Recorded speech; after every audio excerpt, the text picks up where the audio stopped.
بسم اللہ الرحمن الرحیم۔ فضائل نماز۔ حضرت ابو ذر رضی اللہ عنہ فرماتے ہیں کہ ایک مرتبہ نبی کریم صلی اللہ علیہ وسلم سردی کے موسم میں باہر تشریف لائے، پتے درختوں پر سے گر رہے تھے۔ آپ صلی اللہ علیہ وسلم نے ایک درخت کی ٹہنی ہاتھ میں لی، اس کے پتے اور بھی گرنے لگے۔ آپ صلی اللہ علیہ وسلم نے فرمایا، اے ابو ذر، مسلمان بندہ جب اخلاص سے اللہ کے لیے نماز پڑھتا ہے تو اس سے اس کے گناہ ایسے ہی گرتے ہیں جیسے یہ پتے گر رہے ہیں۔ سردی کے موسم میں درختوں کے پتے ایسی کثرت سے گرتے ہیں کہ بعض درختوں پر ایک پتا بھی نہیں رہتا۔ نبی کریم صلی اللہ علیہ وسلم کا پاک ارشاد ہے کہ اخلاص سے نماز پڑھنے کا اثر بھی یہی ہے کہ سارے گناہ معاف ہو جاتے ہیں، ایک بھی نہیں رہتا۔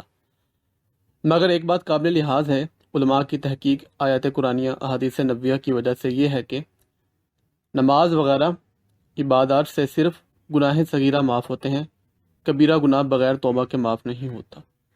اس لیے نماز کے ساتھ توبہ استغفار کا بھی اہتمام کرنا چاہیے، اس سے غافل نہیں ہونا چاہیے۔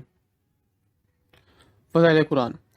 عقبہ بن عامر رضی اللہ عنہ کہتے ہیں، نبی کریم صلی اللہ علیہ وسلم تشریف لائے، ہم لوگ صفہ میں بیٹھے تھے۔ آپ صلی اللہ علیہ وسلم نے فرمایا، تم میں سے کون شخص اس کو پسند کرتا ہے کہ کل صبح بازار بطحان یا عقیق میں جائے اور 2 اونٹنیاں عمدہ سے عمدہ بلا کسی قسم کے گناہ اور قطع رحمی کے پکڑ لائے؟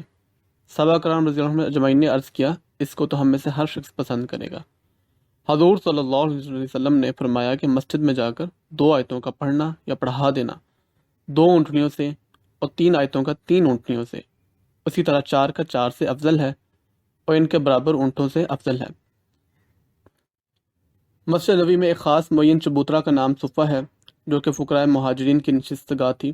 اصحاب صفہ کی تعداد مختلف اوقات میں کم و بیش ہوتی رہتی تھی۔ علامہ سیوطی رحمۃ اللہ نے 101 نام گنوائے ہیں اور ان کے نام تصنیف فرمائے ہیں۔ بطحان اور عقیق مدینہ طیبہ کے پاس 2 جگہیں ہیں جہاں اونٹوں کا بازار لگتا تھا۔ عرب کے نزدیک اونٹ نہایت پسندیدہ چیز تھی، بالخصوص وہ اونٹنی جس کا کوہان فربا ہو۔ بغیر گناہ کا مطلب ہے بغیر محنت کی چیز اکثر یا چھین کے لی جاتی ہے یا گناہ وغیرہ کے ذریعے سے یا میراث میں، اس لیے حضور صلی اللہ علیہ وسلم ان سب کی نفی فرما دی۔ اس حدیث پاک میں کہ 1 آیت کا اجر 1 اونٹ یا 2 آیتوں کا اجر 2 اونٹوں کا مقابلہ کر سکتا ہے، یہ صرف سمجھانے اور تنبیہ اور تمثیل کے طور پر ہے۔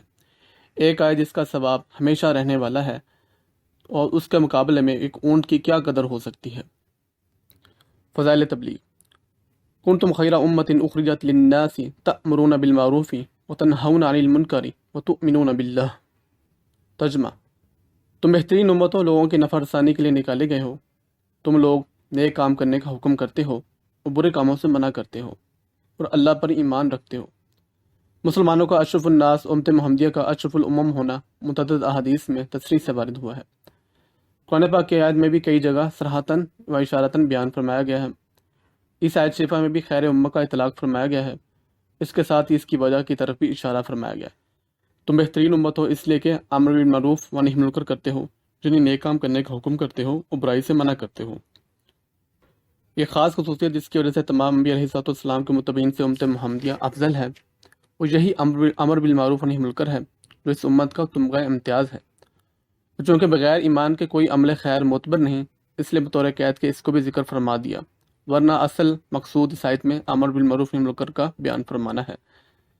اس امت کے لیے تمغہ امتیاز ہونے کا مطلب یہ ہے کہ اس کا مخصوص اہتمام کیا جائے، کہیں چلتے پھرتے تبلیغ کر دینا اس میں کافی نہیں، اس لیے کہ یہ امر پہلی امتوں میں بھی پایا جاتا تھا، جس کو فلما نسوا ما ذکروا بہ، تو انہوں نے اس کو بھلا دیا جو نصیحت ان کو کی جاتی تھی وغیرہ آیات میں ذکر فرمایا۔ امتیاز مخصوص کا اہتمام ضروری ہے، اس کو مستقل دین کا کام سمجھ کر دین کے باقی کاموں کی طرح اس میں مشغول ہونا چاہیے۔ مسلمانوں کی موجودہ پستی۔ آج سے تقریباً 1450 سال قبل جب دنیا کفر و ضلالت، جہالت، صفاحت کی تاریکیوں میں گھری ہوئی تھی، بطحا کی سنگ سلاخ پہاڑیوں سے رشد و ہدایت کا مہتاب نمودار ہوا اور مشرق و مغرب، شمال و جنوب، غرب دنیا کے ہر گوشے کو اپنے نور سے منور کیا۔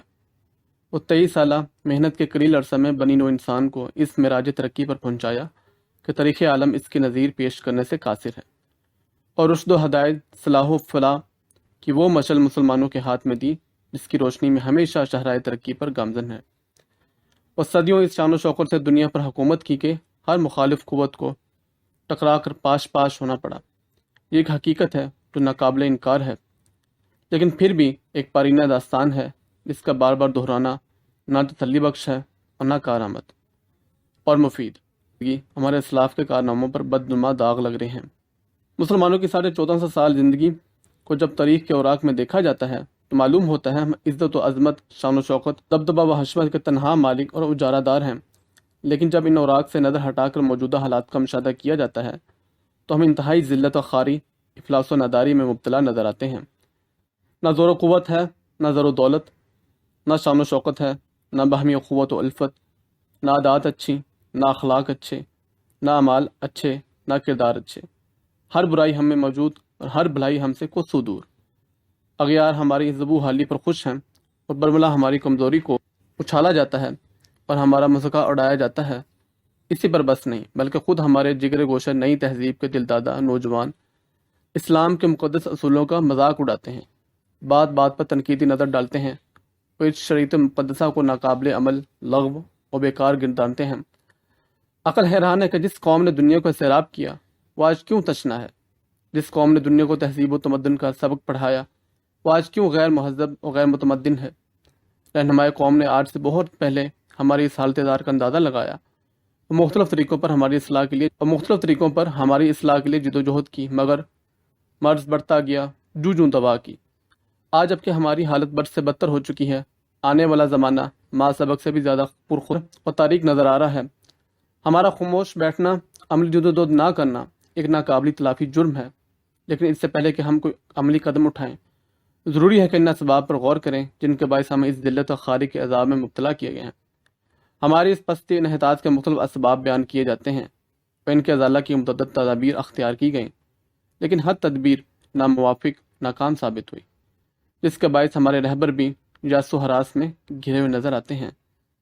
اصل حقیقت یہ ہے کہ اب تک ہمارے مرض کی تشخیص ہی پورے طور پر نہیں۔ یہ جو کچھ اسباب بیان کیے جاتے ہیں اصل مرض نہیں بلکہ اس کے عوارض ہیں۔ پس تا وقت کہ اصل مرض کی جانب توجہ نہ ہوگی اور مادہ حقیقی کی اصلاح نہ ہوگی، عوارض کی اصلاح ناممکن اور محال ہے۔ پس جب تک ہم اصل ٹھیک تشخیص اور اس کا صحیح علاج معلوم نہ کر لیں، ہمارا اصلاح کے بارے میں لب کشائی کرنا سخت ترین غلطی ہے۔ ہمارا یہ دعویٰ ہے کہ ہماری شریعت ایک مکمل قانون الہی ہے جو ہماری دینی اور دنیاوی فلاح و بہبود کا تا قیامت ضامن ہے۔ پھر کوئی وجہ نہیں کہ ہم خود ہی اپنا مرض تشخیص کریں اور خود ہی اس کا علاج شروع کر دیں، بلکہ ہمارے لیے ضروری ہے کہ ہم قرآن حکیم سے اپنا اصل مرض معلوم کریں، وہ اسی مرکز رشد و ہدایت سے طریقہ علاج معلوم کر کے اس پر کاربند ہوں۔